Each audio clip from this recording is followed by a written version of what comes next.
नमस्कार. स्नितिकाच रेसिपी मराठीमध्ये तुम्हा सर्वांचे खूप खूप मनापासून स्वागत आहे. आज आपण पाहणार आहोत अतिशय साध्या सोप्या पद्धतीने खमंग आणि चवदार अशी शेवग्याच्या शेंगाची रस्सा भाजी. त्यासाठी व्हिडिओ शेवटपर्यंत नक्की पहा. व्हिडिओ आवडल्यास एक लाईक नक्की करा. चला तर मग रेसिपीला सुरुवात करूया. सर्वप्रथम मी या ठिकाणी शेवग्याच्या शेंगा घेतलेल्या आहेत. आता आपल्याला या शेंगा जे आहेत ते कट करून घ्यायचे आहेत. या ठिकाणी शेंगाचं प्रमाण जे आहे ते तुम्ही तुमच्या आवडीप्रमाणे कमी जास्त करू शकता. व्हिडिओमध्ये दाखवलेल्या पद्धतीने आपल्याला शेंगा जे आहेत ते कट करून घ्यायचे आहेत आणि त्यावरचे साल जे आहेत ते आपल्याला काढून घ्यायचे आहेत. अशाच पद्धतीने मी या ठिकाणी सर्व शेंगा जे आहेत ते कट करून घेणार आहे.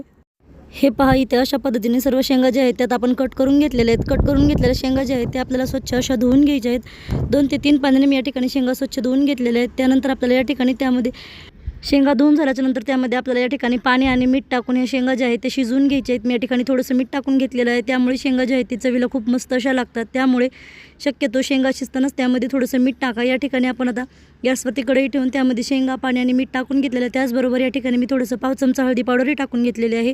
आता आपण या ठिकाणी शेंगा जे आहेत ते आपल्याला साधारणतः एक 5 ते 6 मिनिटं शिजवून घ्यायचे आहे. जास्तही शिजवायचे नाहीत.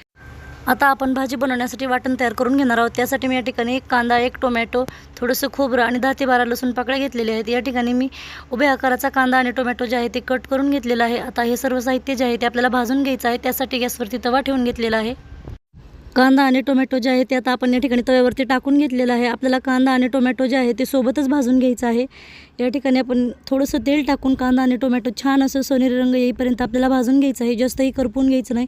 हलकासा सोनेरी रंग येईपर्यंतच कांदा आणि टोमॅटो आपण या ठिकाणी भाजून घेणार आहोत. कांदा आणि टोमॅटो जे आहे ते छान असं भाजून झालेलं आहे. ते आता आपण या ठिकाणी एका साईडला करून घेणार आहोत. त्याच तव्यावरती आपल्याला या ठिकाणी आणखी खोबरं भाजून घ्यायचं आहे. त्यामुळे सर्व साहित्य जे आहे ते आपल्याला या ठिकाणी बाजूला करून घ्यायचं आहे आणि या ठिकाणी सुकं खोबरं जे आहे ते तव्यावरती टाकून घ्यायचं आहे. अगदी थोडंसं तेल टाकून आपल्याला खोबरंही छान असं सोनेरी रंग येईपर्यंत भाजून घ्यायचं आहे. जास्तही करपून घ्यायचं नाही. मीडियम गॅसवरच हे सर्व साहित्य जे आहे ते मी छान असं भाजून घेतलेलं आहे. खोबरंही आपलं भाजून झालेलं आहे. भाजून घेतलेलं सर्व साहित्य आपल्याला या ठिकाणी एका प्लेटमध्ये काढून घ्यायचं आहे आणि पूर्णपणे ते थंड करून घ्यायचं आहे. पूर्णपणे साहित्य थंड झाल्याच्या नंतरच आपल्याला ते साहित्य जे आहे ते मिक्सर जारमध्ये टाकून सर्व साहित्य आपल्याला वाटून घ्यायचं आहे. त्यामुळे या ठिकाणी मी सर्व साहित्य अगोदर थंड करून घेतलेलं आहे. त्यामध्ये आता आपण या ठिकाणी 10 ते 12 लसूण पाकळ्या टाकून घेतलेले आहे. थोडीशी कोथिंबीर टाकून घेतलेली आहे आणि त्याचबरोबर आपल्याला या ठिकाणी थोडंसं अर्धा इंच अद्रक कट करून टाकायचे आहे. सर्व साहित्य टाकून झाल्याच्या नंतर अगदी थोडंसं पाणी टाकून आपल्याला एकदम बारीक अशी फायनीची पेस्ट जी आहे ते तयार करून घ्यायची आहे. आता आपलं वाटण जे आहे ते या ठिकाणी तयार झालेलं आहे. आता आपण भाजी बनवून घेऊया. त्यासाठी गॅसवरती कढई ठेवून त्यामध्ये या ठिकाणी मी 2 पळी तेल टाकून घेतलेलं आहे. तेलाचं प्रमाण जे आहे ते तुम्ही तुमच्या आवश्यकतेप्रमाणे कमी जास्त करू शकता. आपल्याला सुरुवातीला तेल जे आहे ते छान असं अगोदर कडकडीत गरम करून घ्यायचं आहे. तेल छान गरम झालं की त्यामध्ये 1 चमचा मोहरी टाकून घ्यायची आहे. मोहरी छान तडतडली की लगेच आपल्याला त्यामध्ये पाव चमचा जिरे टाकून घ्यायचे आहेत. जिरे मोहरी जे आहे ते आपल्याला अगोदर व्यवस्थित अशी तडतडू द्यायची आहे. जिरे मोहरी छान तडतडली की थोडासा कढीपत्ता टाकून घ्यायचा आहे. नंतर आपण जे तयार करून घेतलेलं वाटण आहे ते आपल्याला वाटण त्यामध्ये टाकून घ्यायचं आहे आणि हे वाटण जे आहे ते छान असं आता आपल्याला तेल सुटेपर्यंत परतून घ्यायचं आहे. गॅसची फ्लेम जी आहे ती या ठिकाणी आपल्याला मोठीच ठेवायची आहे. मोठ्याच फ्लेमवर आपल्याला हे वाटण छान असं तेल सुटेपर्यंत परतून घ्यायचं आहे. वाटण व्यवस्थित परतलं की आपण त्यामध्ये काही सुके मसाले टाकून घेणार आहोत. त्यामध्ये या ठिकाणी आपण सुरुवातीला सर्वात अगोदर घरगुती काळं तिखट टाकून घेणार आहोत. मी या ठिकाणी 1 चमचा काळं तिखट टाकून घेतलेलं आहे. 1 चमचा धने पावडर टाकून घेतलेले आहे आणि 1 चमचा गरम मसाला. तिखटाचं प्रमाण तुम्ही तुमच्या आवडीप्रमाणे कमी जास्त करू शकता. आता आपण त्यामध्ये चवीपुरतं मीठ टाकून घेऊया. आपण सुरुवातीला मीठ टाकलेलं आहे त्यामुळे मीठ जे आहे ते थोडंसं कमीच वापरायचं आहे आणि पाव चमचा हळदी पावडर टाकून घ्यायचे.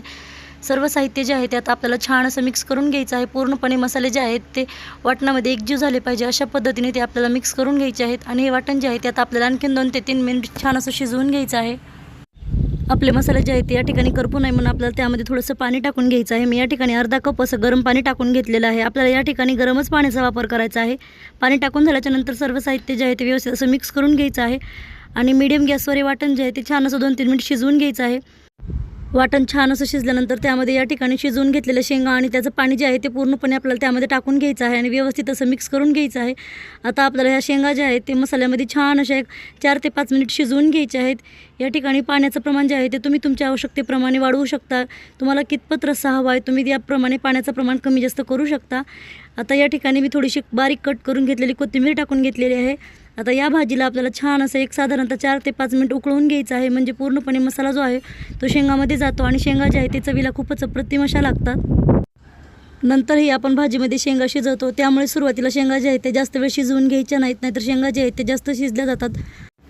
त्यामुळे सुरुवातीला फक्त 3 ते 4 मिनिट शेंगा व्यवस्थित अशा शिजवून घेतलेल्या आहेत. नंतर आपल्याला या ठिकाणी थोड्या वेळा एक 4 ते 5 मिनिट हे शेंगा जे आहेत ते भाजीमध्ये शिजवून घ्यायचे आहेत. म्हणजे पूर्णपणे मसाला जो आहे तो शेंगामध्ये जातो आणि ही भाजी जी आहे ती खूपच मस्त अशी तयार होते. आता तुम्ही या ठिकाणी पाहू शकताय आपल्या भाजीला छान अशी उकळी आलेली आहे. आता आपण गॅस बंद करून घेऊया. अशा पद्धतीने अतिशय झटपट, खमंग आणि चवदार अशी आपली शेवग्याच्या शेंगाची रस्साभाजी तयार झालेली आहे. अशा पद्धतीने साधी आणि सोपी रेसिपी तुम्ही एक वेळेस नक्की ट्राय करून पहा. तुम्हालाही खूप आवडेल. अतिशय कमीत कमी वेळेत तयार होणारी रेसिपी आहे. ही रेसिपी तुम्हाला कशी वाटली कमेंटमध्ये नक्की सांगा. व्हिडिओ आवडल्यास लाईक करा, शेअर करा, सबस्क्राईब करा.